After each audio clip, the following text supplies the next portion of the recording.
بسم اللہ الرحمن الرحیم، السلام علیکم، welcome to the point of view. میں آپ کا میزبان رمضان شیخ۔ 2 اپریل کو ٹرمپ نے کچھ شراکتی ممالک کی جو ایکسپورٹس تھی ان کے اوپر کچھ ٹیرفس لگائے تھے، جس کے نتیجے میں آج بھی جو ہے وہ پاکستان سمیت دنیا بھر کی جو اسٹاک ایکسچینج ہیں وہ کریش کر گئی ہیں، اور اس وقت پوری دنیا کے اندر ایک طرح سے ڈیبیٹ چل رہی ہے کہ اس کے بعد کیا ہوگا۔ یعنی جو ٹرمپ کی اقتصادی پابندیاں ہیں اور جس طرح سے اس نے 29% ٹیرف عائد کیا ہے کہ امریکہ کے اندر جس بھی ملک کی مصنوعات آئیں گی تو ان کے اوپر 29% جو ہے وہ ٹیرف عائد ہوگا، تو اس کے بعد اس وقت جو پوری دنیا کے ممالک ہیں، خاص طور پہ جن کی معیشتیں ابھی نوزائیدہ ہیں، ان کا کیا بنے گا۔ اور پاکستان کی جو اسٹاک ایکسچینج ہے وہ چند دنوں سے بہت نیچے ہے، اور پاکستان کی جو معاشی صورتحال ہے وہ آپ سب جانتے ہیں کہ اس وقت کیا ہے۔ پاکستان اٹھان بھر رہا تھا اور ایک نئی حکومت آئی تھی، اس کے سامنے بہت سارے چیلنجز تھے۔ پھر ہم آئی ایم ایف کے پاس گئے، آئی ایم ایف سے ہم نے لون لیا،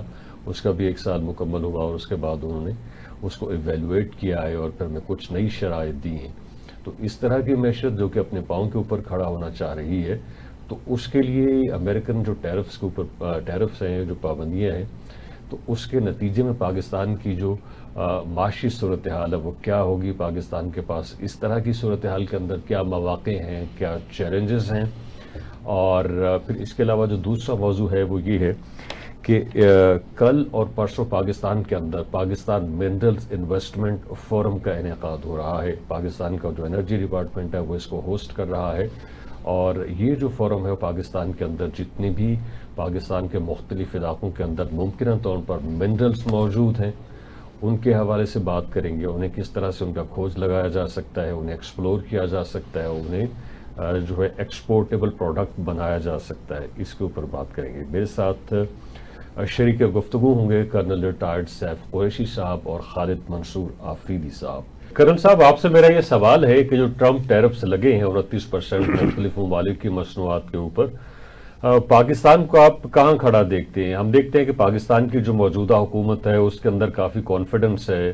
اورنگزیب صاحب جو کہ وفاقی وزیر خزانہ ہے، انہوں نے جو پریس کانفرنس کی ہے اس کے اندر بھی ایک طرح سے ریزولوٹ شو کیا ہے کہ جی ہم اس سے باہر نکل آئیں گے، کہ پاکستان امریکہ کو سب سے زیادہ برآمدات جو ہے وہ دیتا ہے، اور جو امریکن درآمدات ہیں پاکستان کی طرف سے، امپورٹس جسے آپ کہہ سکتے ہیں، وہ ہماری برآمدات کے مقابلے میں آدھی ہیں، اور پاکستان امریکہ کا ایک خاص طرح سے اتحادی بھی رہا ہے۔ تو ہم یعنی اعتماد میں ہیں کہ ہم امریکہ سے اس حوالے سے نیگوشیشنز جو ہیں وہ کر لیں گے اور وہ ریکنسیڈر کرے گا اپنی اس ٹیرف پالیسی کو۔ کیا ایسا ممکن ہے؟ جی، بسم اللہ الرحمن الرحیم۔ پاکستانی بڑی انٹیلیجنٹ، بہت محنتی اور قابل قوم ہے جی، اور اس وقت جو ہم 24-25 کروڑ ہیں ان میں سے یوتھ 60% سے اوپر ہے۔ تو یوتھ جب ابھی آئی ٹی میں آ رہا ہے، اسکل ٹریننگ میں آ رہا ہے، اور باقی چیزوں میں یہ اپنی کوالیفیکیشن بہتر کر کے ایکسپورٹ مارکیٹس میں دھیان دے رہا ہے، تو چیزیں انشاءاللہ تعالی اتنی بہتر ہوں گی کہ ہمیں یہ 29% اتنا تنگ نہیں کرے گا۔ اس کی چند ایک وجوہات ہیں۔ یا تو صرف یہ 29% پاکستان پہ ہی لگتا، یا کوئی ایسی سینکشن لگتی جیسے ایران پہ یا افغانستان پہ، تو اس کا تو اثر پڑتا، مگر ہم نے تو وہ وقت بھی گزارے ہیں جب سینکشن تھی نیوکلیئر کے بعد، تو ہم نے پھر بھی نکل گئے تھے۔ ہمارے پاس بہت وسیع $1 ٹریلین کا قدرتی وسائل کا خزانہ ہے جو اللہ پاک نے پاکستان کی زیر زمین دیا ہوا ہے۔ اس میں مائنز منرل، اس میں آپ کے فرٹائل زمینیں، اس کے علاوہ واٹر، دنیا کا بہترین نہری نظام، اس کے علاوہ آپ کے فارسٹ، آپ کی کسی بھی چیز کو آپ کی ایچ آر، یہ بچوں کی کسی چیز کو دیکھ لیں، اتنی آپشنز ملتی ہیں ہمیں دنیا میں کھڑا ہونے کی اور آگے بڑھنے کی کہ ہمارا راستہ روکنا مشکل ہے۔ شرط ایک ہے، وہ شرط کیا ہے؟ قومی مفاد کو ہر قیمت پہ ہم ترجیح دیں۔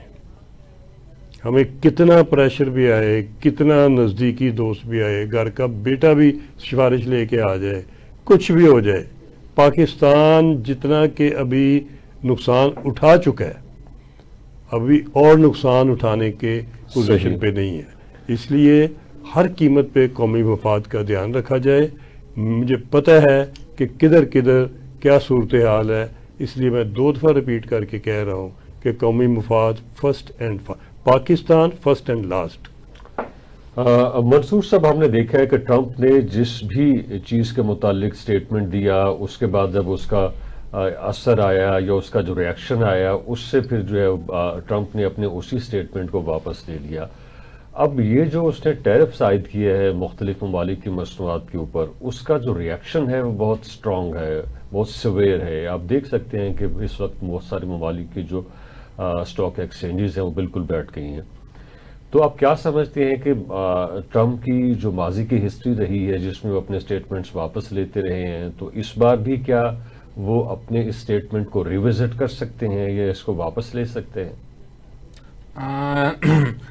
آپ نے صحیح فرمایا. جو ٹیرف لگے ہیں تو دنیا بھر کی سٹاک ایکسچینج، ایون امریکن جو اپنی سٹاک ایکسچینج ہے، اس سے بھی 3 سے 4 ٹریلین ڈالر کا لاسز وہاں پہ ہوئے ہیں.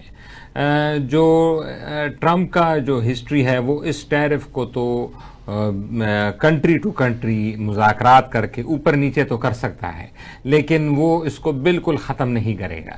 یہ ٹرمپ کی، یہ ہم یہ نہیں کہہ سکتے کہ ٹرمپ یہ ووٹ کے لیے کر رہا ہے یا یہ ٹرمپ کی اپنی اکنامک ویژن ہے.